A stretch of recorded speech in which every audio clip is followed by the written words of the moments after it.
général de corps d'armée Jean-Baptiste Tine arrive dans un environnement qui lui est familier.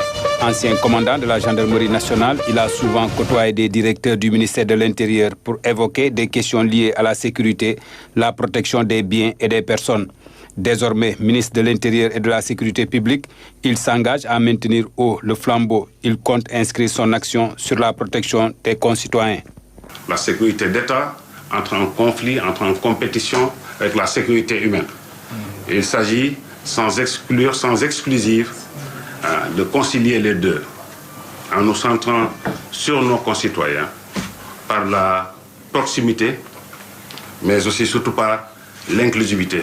Il faut discuter avec nos concitoyens, il faut humaniser notre action, il faut respecter les droits de l'homme, il faut tenir en compte la dignité humaine dans tout ce que nous faisons. Pour cela, je lance un appel à tous, autorités de l'administration centrale, directeurs de services, personnel de la police, tout le monde, tout le personnel du ministère de l'Intérieur, pour continuer d'ouvrir nos portes à nos concitoyens, de sorte à trouver des solutions consensuelles, en tout cas des solutions discutées à toutes les questions que nous nous posons.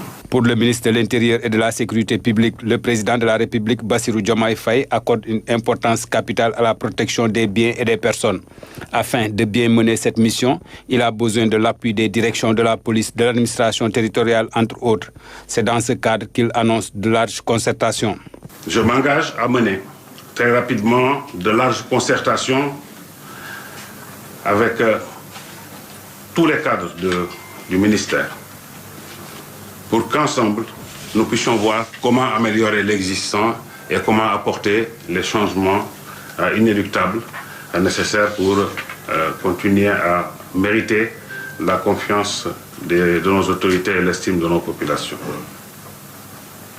Donc je vous exhorte tous, vraiment, à garder en permanence et à l'esprit notre belle devise, un peuple, un but, une foi.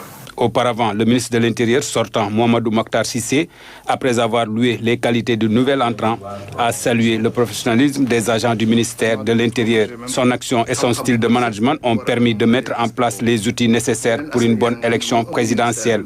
Il quitte ses collaborateurs avec le sentiment du devoir accompli.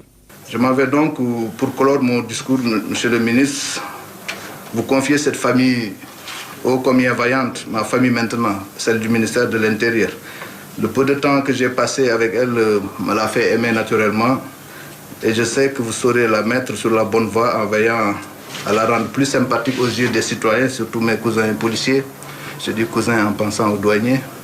Donc ils font un travail admirable qui n'est pas très connu, qui n'est pas très bien apprécié.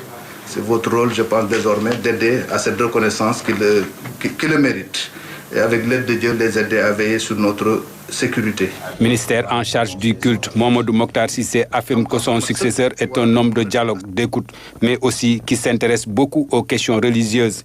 Un atout majeur dans le dialogue interreligieux.